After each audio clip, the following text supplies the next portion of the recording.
संविधान बचाओ संघर्ष मोर्चा के नाम से एक यूनिट बनाया, जिसमें संघर्ष को जारी रखा। हमारी पार्टी और संगठन उनको साधुवाद करती है, धन्यवाद करती है कि उन्होंने आवाज़ उठाया मजलूमों का।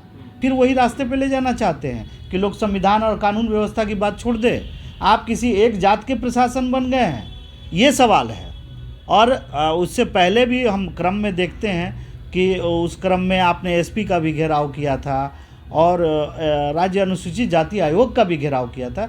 बावजूद इसके थानेदार के जू भी नहीं रखते हैं। और इन सवालों के परिप्रेक्ष्य में भीम आर्मी ने संज्ञान लिया है कि अगर इस केस का निस्तारण अगर सरकार संवैधानिक और कानूनी तरीके से नहीं करती है तुरंत में, तो हो सकता है कि हम एक बड़ी आंदोलन को रूप दे सके। लेकिन आप यही बात अगर यादवों के साथ होती तो क्या ये ऐसा होता, या और जातियों के साथ होता तो होता नहीं होता।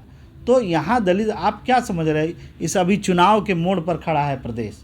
एक लोकसभा चुनाव देखने वाला है, एक विधानसभा चुनाव देखने वाला है। तो आप ये कौन सा कर्म कर रहे हैं? कहीं ना कहीं आपकी ये राजनीति का हिस्सा बन सकती है जो आपके लिए घातक होगी। जिस तरह से गौरीचक में प्रदर्शन करने गए थे एक सामाजिक कार्यकर्ता गोल्डन दास, उनके ऊपर पहले पथराव किया जाता है, फिर उनके ऊपर जो है वो एफआईआर दर्ज करके उनके कुछ साथियों को जेल में भेज दिया जाता है। इस संबंध में आपका क्या कहना है? देखिए, इस संबंध में मेरा ये कहना है कि आज जो प्रेस कॉन्फ्रेंस का उद्देश्य है ये स्पष्ट करना कि ये जो मौजूदा सरकार है लगातार दलितों पर हो रहे अत्याचार की अनदेखी कर रही है। गौरीचक की घटना एकमात्र घटना नहीं है, और ना ही गोल्डन दास ना ही संजय भारती एकमात्र ऐसे जुझारू नेता हुए, और भी लोग हैं जो ऐसा कर रहे हैं जिनको लाइमलाइट में नहीं आ पा रहे हैं। मेरा ये कहना है कि ये एक सबूत है जो लगातार आपके मीडिया के माध्यम से मिलता जा रहा था। उन्होंने एक संविधान बचाओ संघर्ष मोर्चा के नाम से एक यूनिट बनाया, जिसमें संघर्ष को जारी रखा। हमारी पार्टी और संगठन उनको साधुवाद करती है, धन्यवाद करती है कि उन्होंने आवाज़ उठाया मजलूमों का।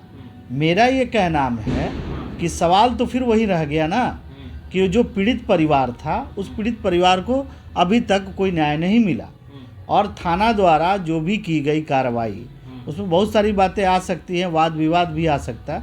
मेरा अल्टीमेट ये कहना है कि लोग पीड़िता गए, गोल्डन दास और संजय भारती जैसे लोग गए, आंदोलनकारी बनकर गए, उनके साथ मान ले पथराव हुआ, लाठी चार्ज हुआ, ये घटनाएं होती रहती है।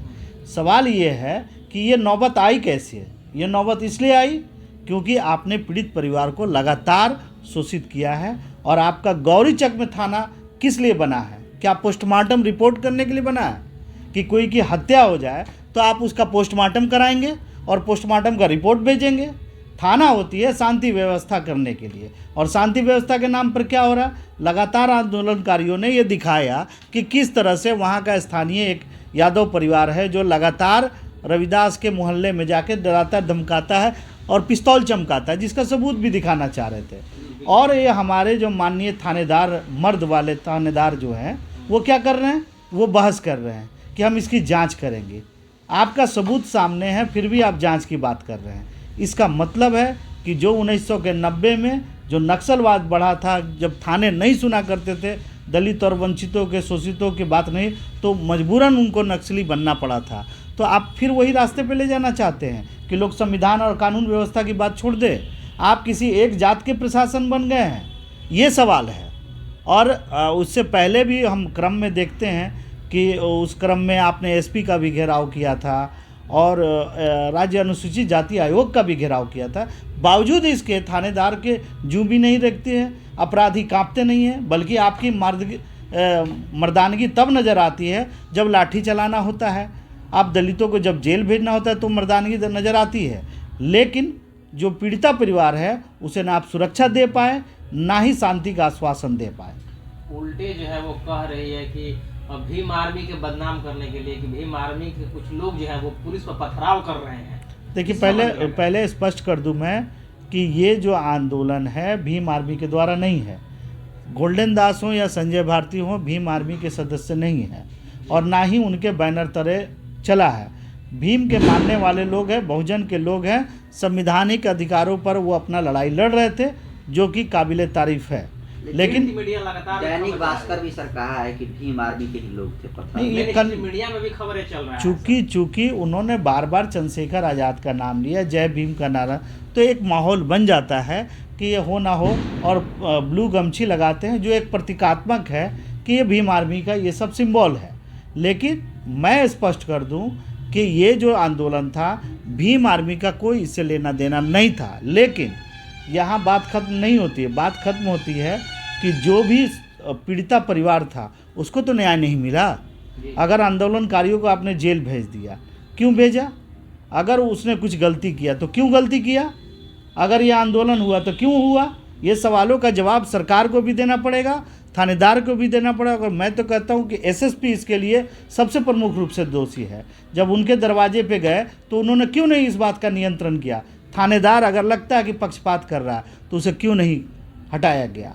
ये सब सवाल रह जाते हैं, और इन सवालों के परिप्रेक्ष्य में भीम आर्मी ने संज्ञान लिया है कि अगर इस केस का निस्तारण अगर सरकार संवैधानिक और कानूनी तरीके से नहीं करती है तुरंत में, तो हो सकता है कि हम एक बड़ी आंदोलन को रूप दे सके। लेकिन सवाल ये है सर कि लगातार ये कहा जा रहा है कि बिहार में बहुजनों की सरकार है, संविधान की सरकार है, लॉ एंड ऑर्डर की सरकार, इसके बावजूद भी इस तरह से हत्याएं, मर्डर। गौरी चक के घटनाओं से लगता है यादवों की सरकार है। आप समझ लीजिए कि एक यादव परिवार गलती करता है, पूरा यादव समाज बदनाम हो रहा है। तेजस्वी यादव 20 किलोमीटर दूरी पर डिप्टी सीएम बने हुए हैं और उनका एक चूं भी नहीं रोकता है। तो आप कब बोलेंगे? जब नरसंहार हो जाएगा, जब एक और लाश गिर जाएगी, जब और घटनाएं गोलीबारी हो जाएगी, तब आप बोलेंगे। आप जो तिरुपति जो घूम रहे हैं, माला पहन रहे हैं, तो क्या दलित परिवारों की सुरक्षा का भार किसे दिया जाए? नरेंद्र मोदी पर? क्या ये छोड़ के चले जाए, गुजरात चले जाएं? आप क्या साबित करना चाह रहे हैं कि आप डिप्टी सीएम भी बने हुए हैं और इस देश के जो गरीब जनता है, शोषित वंचित राज्य की जनता है, उसका आप सुरक्षा नहीं कर पा रहे हैं, जातिवाद का शिकार हो रही हैं। लगातार ये बातें आ रही हैं। तेजस्वी यादव कहते हैं बिहार में सुनवाई और कार्रवाई वाली सरकार है। इनके इस वक्तव्य को आप कैसे देखते हैं? आप इस घटना से आप देख लीजिए कि एक यादव वहाँ का थानेदार है जो ऑन कैमरा जो है एफआईआर नहीं लेता है, इनकार करता है, कहता है कि हम जांच करेंगे सबूत देने के बावजूद। यानी यादव पक्ष होने के कारण थानेदार की नामर्दगी नज़र आ जाती है। लेकिन जब दलितों को जेल भेजना हो, उन पर लाठी चार्ज करना, तब तो मर्दाना हो जाते हैं। तो इससे स्पष्ट है। और मैं ये बता दूं कि यहाँ जातिवाद का बोलबाला हो चुका है और ये चाहिए सरकार को कि इसे जल्दी से जल्दी खत्म करें। नहीं तो आपने इससे पहले भी घटना देखी थी खुसरोपुर वाली, जिसमें एक महादलित महिला के सर पर पेशाब करने का काम प्रमोद यादव नाम के किया था। किसी यादव संगठन ने आके नहीं कहा कि ये अपराधी है, ये गलत किया है। आपका मौन समर्थन है, इसका मतलब है। तो आप इससे समाज में एक हिंसा को बढ़ावा दे रहे हैं, वैमनस्य पैदा कर रहे हैं। और आप ये इल्ज़ाम सिर्फ नरेंद्र मोदी और भाजपा की सरकार पर नहीं लगा सकते हैं कि राम के नाम पर वो दंगे कराती है और उन्माद कराती है। ये आप जातिवादी तरीके से आप ये भी उन्माद कराने के चक्कर में हैं।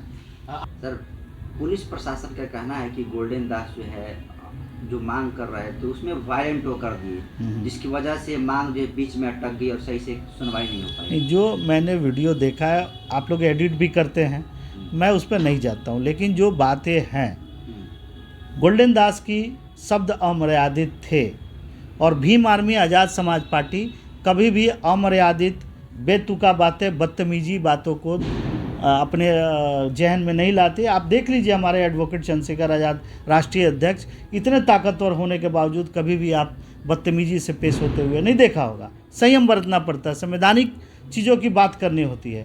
सवाल वो नहीं है कि लड़ाई क्या हुआ, कैसे लाठी चार्ज हुआ, सवाल इस नौबत तक आई कैसे, ये बात का एक्सप्लेनेशन थानेदार और एसपी को देना चाहिए। तो ये माना जाए कि बिहार में जो जिस तरह से कहा जाता है कि 1999 से पहले जो सरकार थी लालू जी की, जंगल राज की लोग बात करें, तो माना जाए कि अभी अब बिहार में जंगल राज की वापसी हो गई है?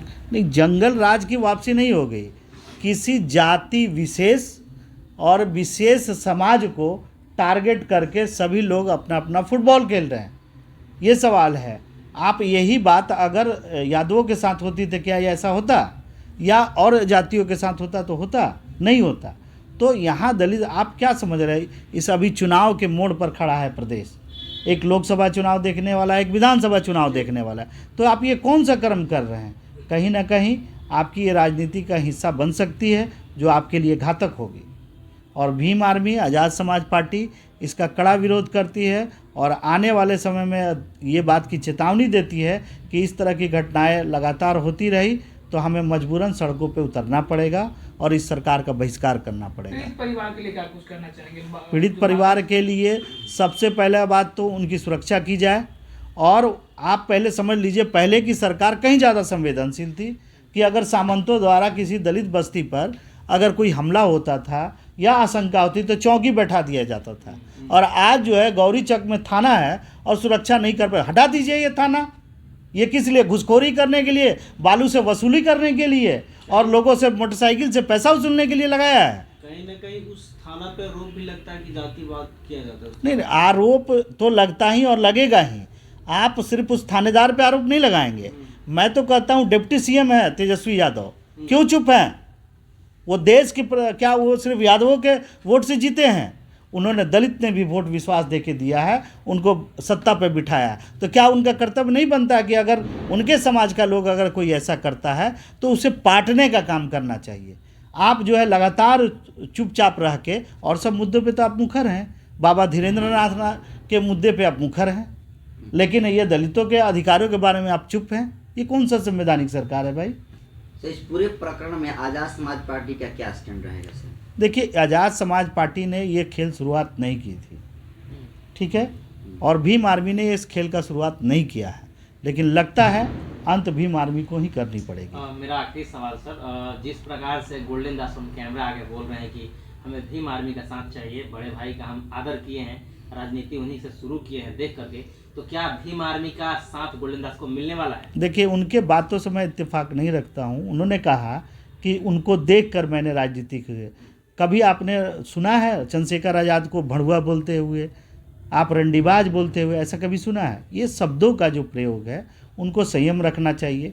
सवाल ये है, उनका अधिकार है, एक प्यार है। एडवोकेट चंद्रशेखर आज़ाद जो कि शोषित वंचितों के एक बड़े चेहरा हैं और वो चाहते हैं कि शोषित वंचितों के संवैधानिक अधिकारों को, तो इनका अधिकार है कि वो अपील करें। और ये अपील किस हद तक लेते हैं, पहले वो खुद डिसिप्लिन में आ जाए। और हम गोल्डन दास के आंदोलन को नहीं, बल्कि पीड़ित परिवार एक प्रतीकात्मक है, वो एक सिंबल है कि एक के साथ ऐसा हो रहा है तो पूरे प्रदेश में क्या हो रहा होगा। ये इस बात का सबूत है। पीड़ित परिवार के साथ है एक निश्चित तौर पे कोई भी अगर शोषित वंचित समाज हमें अपील करता है और हमारे संज्ञान में आता है, तो आप देखते होंगे एडवोकेट चंद्रशेखर आज़ाद की आगमन भी होता है और भीम आर्मी खास करके थानों में जाके उनको न्याय दिलाने का काम करती है। तो साथ मिलेगा सर गोल्डन दास को भीम आर्मी और आज़ाद समाज ये पार्टी? सवाल तो ये है कि क्या भीम आर्मी को किसी ने न्योता दिया? गोल्डन दास ने दिया। गोल्डन दास ने क्या किया कि वो एक संविधान बचाओ मोर्चा बनाया और कोई अपील नहीं की। आज जो गिरफ्तार हो गए लोग, 5 लोग गिरफ्तार हो गए, क्यों हुए? हमारा सवाल इतना है, हम किसी व्यक्ति विशेष पे नहीं जा रहे हैं। सवाल ये है, हक और अधिकार की लड़ाई थी, जो उन्होंने लड़ा, तरीका जो भी हो और कमजोरी और ताकत जो भी हो, लेकिन ये हक और हकूक़ की लड़ाई है जिसमें भीम आर्मी सबका साथ देगी।